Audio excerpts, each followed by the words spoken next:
Assalamualaikum warahmatullahi wabarakatuh. Selamat sore kepada teman-teman mahasiswa Fakultas Hukum Universitas Cokro Aminoto Yogyakarta. Oke, di tengah banyaknya munculnya persoalan hukum yang ada di Indonesia ini, hukum progresif menjadi wacana yang menarik untuk dibicarakan. Mulai dari masalah agraria, naiknya bahan-bahan pokok. Di sini kami telah mengundang narasumber mahasiswa Fakultas Hukum sekaligus Wakil Presiden Mahasiswa Universitas Cokro Aminoto Yogyakarta bersama Bang Yosef Budiman. Siap. Selamat sore, Bung. Selamat sore. Oke. Gimana menurut pandangan Bung mengenai pembahasan yang baru saja saya sebutkan itu? Baik, terima kasih kepada host. Sebelumnya ucapan terima kasih saya sebesar-besarnya kepada Dema Fakultas Hukum yang mempersilahkan saya untuk menjadi narasumber pada diskusi pada talkshow kita pada sore hari ini. Yang menurut saya wacana hukum progresif ini masih banyak narasumber-narasumber yang memang berkompeten untuk membicarakan persoalan hukum progresif, karena memang secara mendasar persoalan hukum itu sangat kompleks ya, sangat kompleks. Sebelumnya, Assalamualaikum warahmatullahi wabarakatuh. Salam, Om Swastiastu, Namo Buddhaya, salam kebajikan. Hidup mahasiswa. Hidup. Ya, mungkin saya berangkat dari prawacana seperti apa yang telah dijelaskan oleh host tadi, bahwasannya hukum progresif itu menarik dibicarakan karena memang kehadiran dari wacana hukum progresif itu di tengah-tengah munculnya persoalan-persoalan hukum yang sedang terjadi di Indonesia. Ya, banyak persoalan-persoalan hukum yang memang sejauh ini yang bisa kita lihat dan bisa kita dengar, dan apalagi yang belum kita bisa lihat dan belum kita bisa dengar. Ya. Jadi menarik wacana hukum progresif itu kenapa menarik dibicarakan, karena memang di satu posisi kajian hukum progresif sendiri itu kajiannya mengikuti alur perkembangan masyarakat sosial. Jadi kajian dari hukum progresif sendiri itu mengikuti dinamika yang terjadi di masyarakat gitu. Ya, jadi wacana hukum progresif juga itu menambah pengetahuan hukum kita di tengah banyaknya muncul persoalan yang memang sejauh ini tidak bisa dijangkau oleh hukum kita. Yang artinya dengan positivistiknya hukum kita tidak melampaui, bahkan tidak bisa mengejar ketertinggalannya dengan dinamika-dinamika yang terjadi di masyarakat gitu. Sehingga di satu sisi ada kekosongan hukum terhadap case-case tertentu sehingga membutuhkan waktu, dan di sela membutuhkan waktu ini di sini sebenarnya ada kekosongan hukum ya. Jadi ada kesenjangan yang memang secara terang benderangan yang sedang terjadi di hukum Indonesia atau hukum yang berlaku sekarang itu dengan situasi atau dinamika yang terjadi di masyarakat gitu. Ya. Jadi wacana hukum progresif itu menarik dibicarakan karena secara istilah kata hukum progresif itu hukum yang berkemajuan, artinya hukum yang melampaui. Ya. Hukum pada dasarnya itu ya dia harus bahkan berjalan beriringan dengan kehidupan atau tatanan dinamika di masyarakat gitu. Beda halnya dengan hukum kita sekarang yang dengan positivistiknya, yang memang aliran hukum positivistik itu digagas oleh Jeremy Bentham dan Austin itu pada abad ke-19. Sehingga aliran ini mempengaruhi para pakar hukum untuk bagaimana melahirkan ya yang namanya positivistik hukum. Gitu. Ya, kita kembali ke bagaimana hukum progresif ini melihat persoalan-persoalan yang sedang terjadi. Jadi wacana hukum progresif ini dia punya semacam penawar gitu. Dia punya semacam penawar yang artinya ya perbandingan yang dia lakukan itu semacam virus, sementara penawar-penawar ini adalah vaksinnya. Ya. Yang artinya kajian hukum progresif itu dia punya postulat atau dalil-dalil yang mendasari berdirinya kokohnya suatu hukum progresif gitu. Jadi hukum progresif sendiri itu lahir dari seorang almarhum. Beliau juga seorang para juris atau para pakar hukum yang memang giat bagaimana memperjuangkan hukum ya. Beliau adalah seorang Profesor Sajipto Raharjo. Ya, beliau itu pernah menulis di salah satu artikelnya ya tentang hukum dan perubahan salah satunya, dan gagasan hukum progresif ini beliau tulis di koran Tempo 2002. Seperti yang kita ketahui bahwasannya 2002 itu momentum di mana masa transisi dari orde baru ke reformasi ya, yang pada saat itu ya persoalan hukum-hukum yang terjadi di Indonesia itu carut marut ya. Keterlibatan para penguasa dalam persoalan penyelesaian hukum itu masih banyak diperlihatkan ya. Sehingga gagasan ini lahir. Jadi gagasan hukum progresif lahir itu karena memang ada persoalan-persoalan yang memang nalar kritis kita diuji, subjek hukum kita diuji untuk bagaimana merespon situasi yang terjadi. Ya, kita kembali ke postulat tadi bahwasannya hukum yang berprogresif itu, hukum yang berkemajuan adalah hukum yang berdinamika, adalah hukum yang memang dia pada dalil pertama itu hukum untuk manusia. Ya, ciri khas utamanya adalah hukum untuk manusia, bukan sebaliknya. Bukan sebaliknya yang saya maksud, Bung Adnan, itu bukan manusia untuk hukum. Ya. Pada dasarnya yang dimaksud oleh Prof. Sajipto Raharjo di sini itu dia menekankan bahwasannya objek kajian dari hukum itu bukan aturan, tapi moral manusia. Ya. Objek kajian dari hukum itu bukan aturan, bukan perundang-undangan, tapi moral manusia. Ya. Seperti yang kita ketahui dalam terminologi skolastik gitu ya, tentang manusia, das Bill Gods itu, the image of God itu ditegaskan di sana bahwasannya dalam diri manusia itu terdapat namanya moral manusia atau martabat manusia. Dan manusia itu harus diperlakukan sesuai martabatnya. Tidak boleh lebih dari itu. Itu Bung. Yang artinya ya setiap persoalan-persoalan hukum yang terjadi harus dipertimbangkan dengan moral manusia. Ya. Sekaligus ini ini sebagai antitesa dari positivisnya hukum kita ya. Sebagai antitesa dari positivisnya hukum kita. Di mana kajian hukum kita itu masih mengacu kepada teks perundang-undangan tadi. Yang pada secara logiknya ya, teks ini tidak akan mampu melampaui moral manusia. Sementara di lain posisi, manusia sendiri yang sebagai subjek hukum di sini belajar untuk bagaimana memaknai teks yang pada dasarnya itu tidak ada keseimbangan di sana. Ya. Sehingga yang terjadi adalah apa? Yang terjadi adalah hukum kita tertinggal. Ya, hukum kita tertinggal.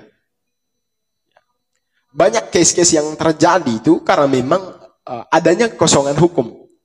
Yang artinya hukum itu tidak mencapai pada persoalan itu. Ya. Hukum itu tidak, aturan-aturan tersebut itu tidak mampu untuk melihat persoalan-persoalan yang memang majemuk, yang kompleks sekali yang terjadi pada manusia. Pada dasarnya ya dalam hukum progresif itu kembali ditekankan bahwasan yang menjadi dasar hukum itu moral manusia, bukan aturan atau perundang-undangan tadi. Itu yang ditekankan memang sejauh ini yang saya dapat dari berbagai literatur yang saya coba konsumsi. Bahkan moral manusia ini merujuk kepada sikap manusia, niat baik manusia, itu yang dipertimbangkan. Dan terlebih level paling jauh itu asas kemanfaatan, soal kebermanfaatan, itu yang ditimbang. Artinya, Bung, manusia harus berada di tengah-tengah dan manusia itu menjadi poros utama dalam hukum, bukan sebaliknya. Ya. Dalam satu lingkaran hukum ini, manusia itu harus berada di tengah-tengahnya. Dan hukum itu berada di kelilingnya. Itu dalil yang pertama sekali. Artinya itu hukum progresif itu melampaui hukum positif gitu. Iya, baik, sangat menarik ya. Memang dalam hukum progresif itu ada istilahnya dia harus melampaui teks. Ya, persoalan manusia yang tidak dilampaui oleh tekstual tadi, perundang-undangan tadi, itu yang dijelaskan, itu yang ditawarkan oleh hukum progresif. Ya. Jadi soal kekosongan hukum itu yang menjadi bahan kajian juga dari sebagian para hukum yang memang beraliran sosialis dan melihat bagaimana persoalan ini dengan kacamata hukum progresif. Itu postulat yang pertama. Dan postulat yang kedua adalah pro rakyat dan pro keadilan. Dalam hal ini, suatu hukum diberlakukan itu bukan sebuah alat uji coba ya, bukan sebuah alat uji coba terhadap kalangan bawah atau rakyat kecil ya, atau rakyat menengah ke bawah. Karena hukum itu bukan sebuah alat uji ya. Hukum itu bukan sebuah alat uji, bahkan di level yang paling jauh hukum itu bukan bagaimana menekankan masyarakat kecil untuk semakin menjerit, bukan. Tapi kehadiran hukum itu bagaimana melindungi, mengayomi rakyat-rakyat kecil. Bagaimana masyarakat kecil itu dilindungi hukum, karena pada dasarnya semua masyarakat menengah ke bawah itu, bahkan masyarakat kecil itu akan tetap berada di bawah hukum. Entah itu hukum agama, hukum adat, hukum rakyat, hukum raja-raja gitu. Sehingga Bung Adnan, jadi ujian terbesar terhadap suatu negara hukum, contohnya Indonesia, ada ujian terberatnya. Ujian terberatnya adalah bagaimana menghadapkan setiap orang-orang besar itu, orang-orang besar, ya, bagaimana menghadapkan orang-orang besar pada muka pengadilan ketika memang bermasalah dalam hukum. Itu ujian terberatnya. Itu. Selanjutnya ada pro keadilan. Di pengantar ilmu hukum, saya kira kita semua sudah pernah mendengar istilah keadilan ya. Keadilan substantif, keadilan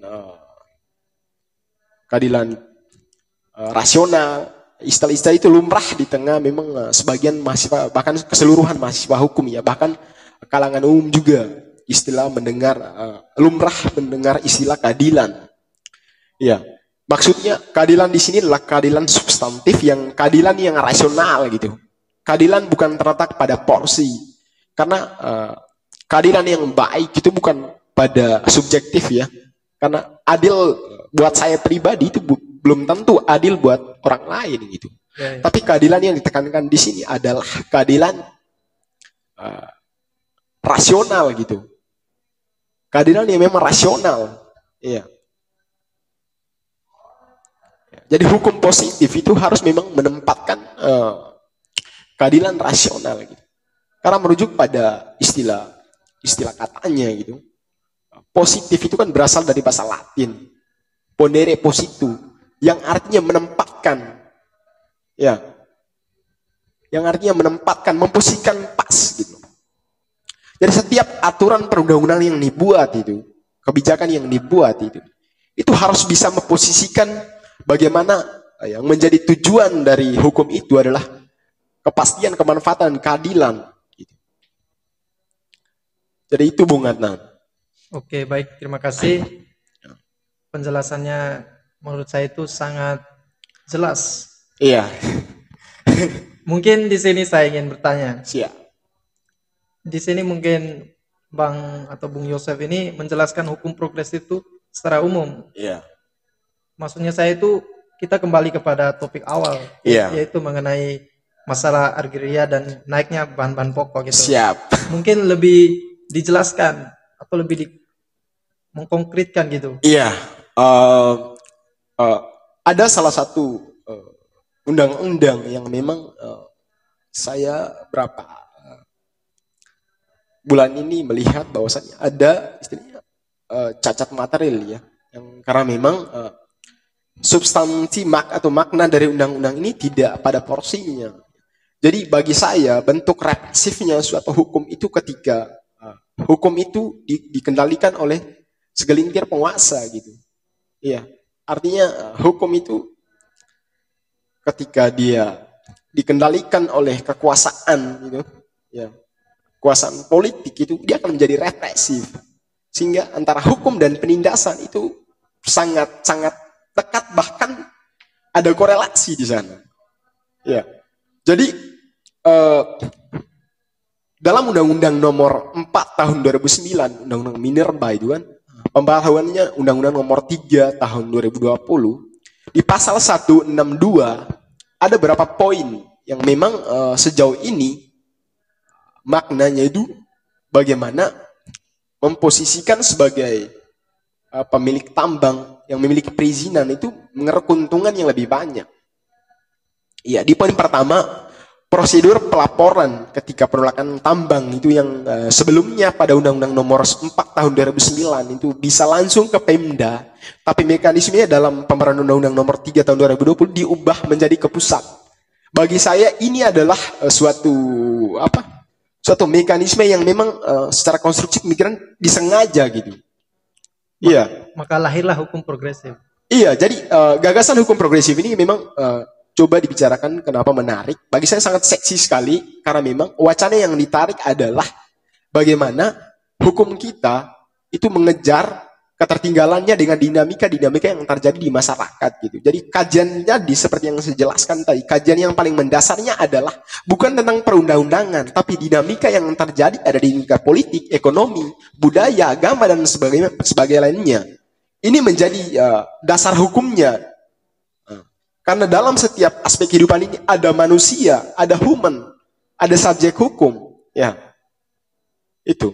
Dan di postulat yang selanjutnya, kebetulan yang mendasari jadi postulat hukum progresif ada berapa postulat, ada berapa dalil. Ya. Postulat selanjutnya itu ada hukum progresif mendatangkan kesejahteraan dan kebaikan, kebahagiaan. Yang artinya begini, Bung.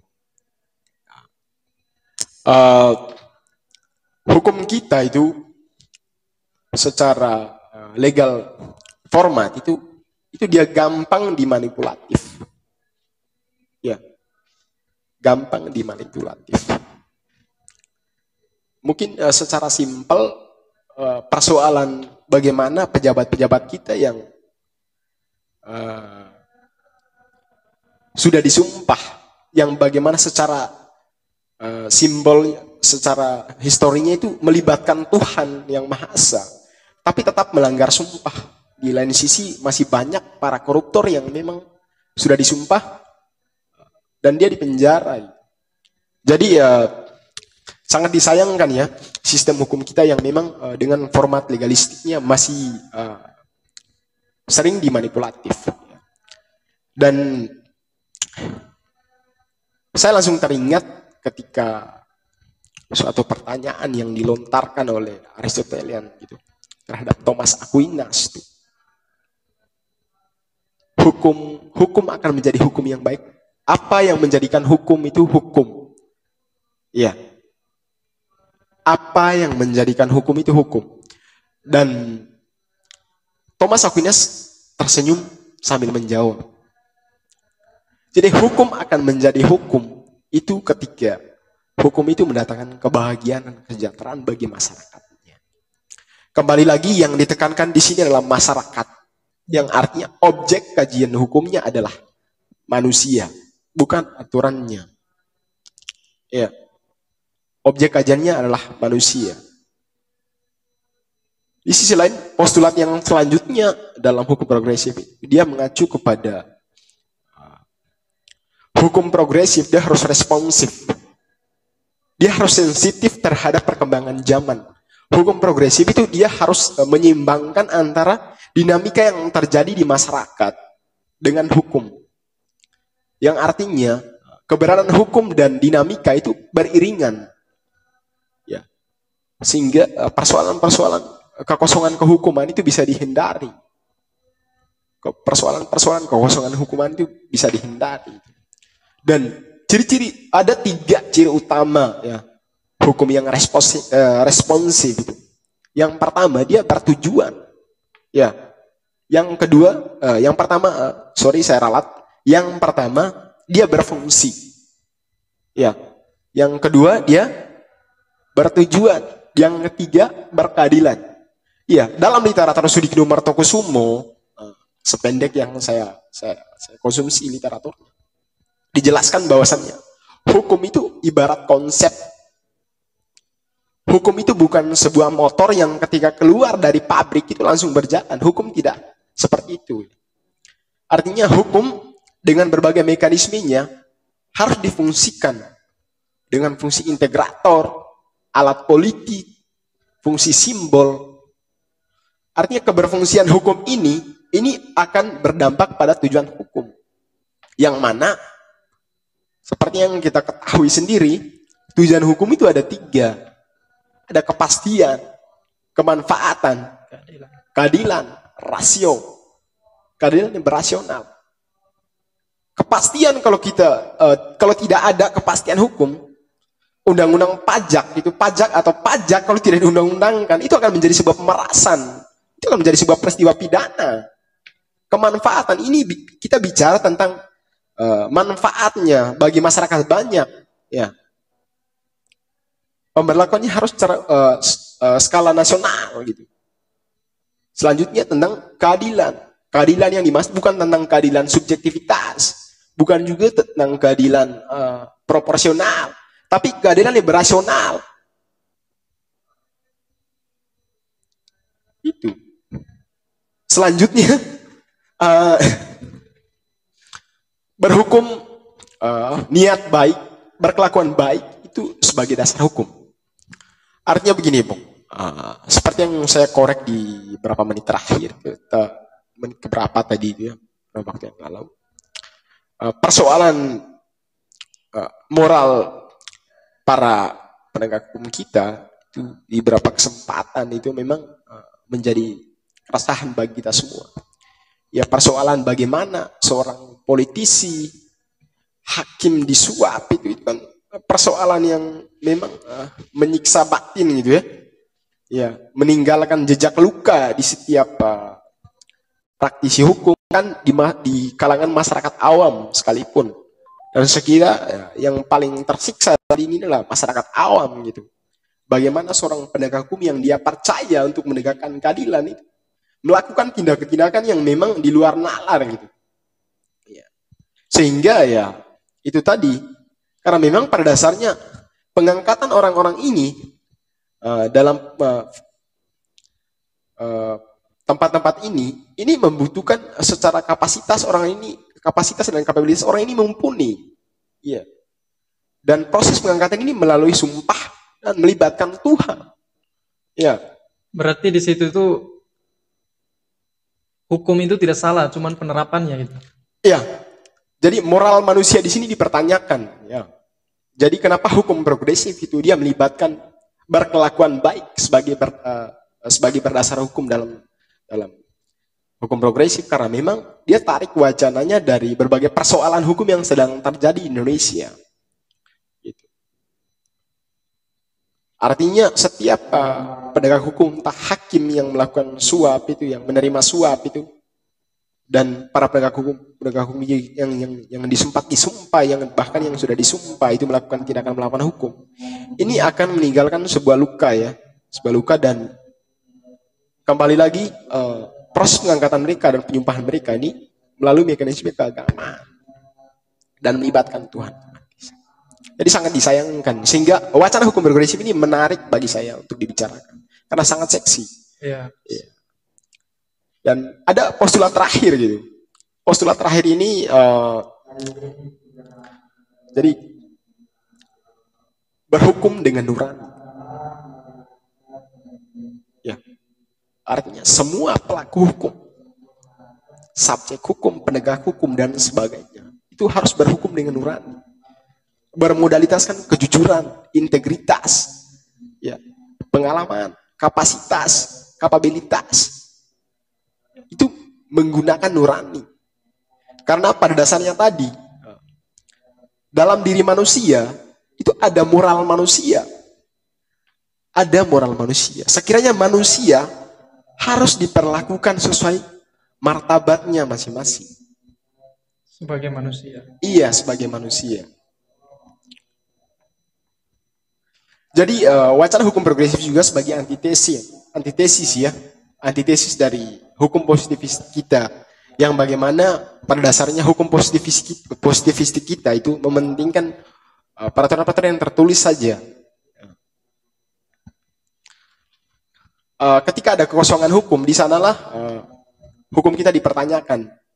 Ya, misalnya dalam satu kasus itu belum diaturnya hukumnya. Mungkin pernah dengar case-case gitu ya, Bu? Ya. Iya. Jadi ada sebuah kasus, katakanlah kasus bom Bali itu kan diputus tahun 2010. Iya, diputus tahun 2010. Selama 9 tahun itu adanya kekosongan hukum. Maksud saya ini karena memang hukum kita itu berorientasi pada teks tadi, bukan berorientasi pada perkembangan atau dinamika masyarakat gitu. Sehingga lahirlah hukum progresif. Iya, jadi wacana hukum progresif ini sebagai antitesa atau sebagai perbandingan dari hukum kita sekarang gitu. Jadi makanya menarik dibicarakan. Oke, sebelum Ya, kita tutup siap. kesempatan pada kali ini, mungkin dari Bung Yosef sendiri ada beberapa case atau apalah untuk teman-teman Fakultas Hukum supaya bisa atau minat belajar mengenai hukum sendiri itu sangat tinggi. Iya, simpel saja. Saya tutup dengan sebuah prawacana ya. Ya, bagi saya pribadi dan semoga ini juga bagi semua kawan-kawan yang memang giat di hukum, fakultas hukum maupun ilmu hukum, ya bagi saya ujian hidup baik itu harus ada korelasi atau hubungan antara setiap perkataan dengan fakta berikutnya. Ya, artinya setiap kata-kata yang kita keluarkan sekarang itu harus ada korelasi dengan fakta yang terjadi selanjutnya. Mungkin itu dari saya. Ya. Oke, baik, pembahasan kali ini sangat menarik. Siap. Karena pembahasan kali ini mengenai hukum progresif. Siap. Yang sangat jelas digagas oleh Bung Yosef Budiman sebagai mahasiswa Fakultas Hukum. Oke, terima kasih telah datang dan menyempatkan waktunya pada Siap. kesempatan kali ini. Oke. Siap. Siap. Terima kasih, Bang. Terima kasih. Ya. Mas.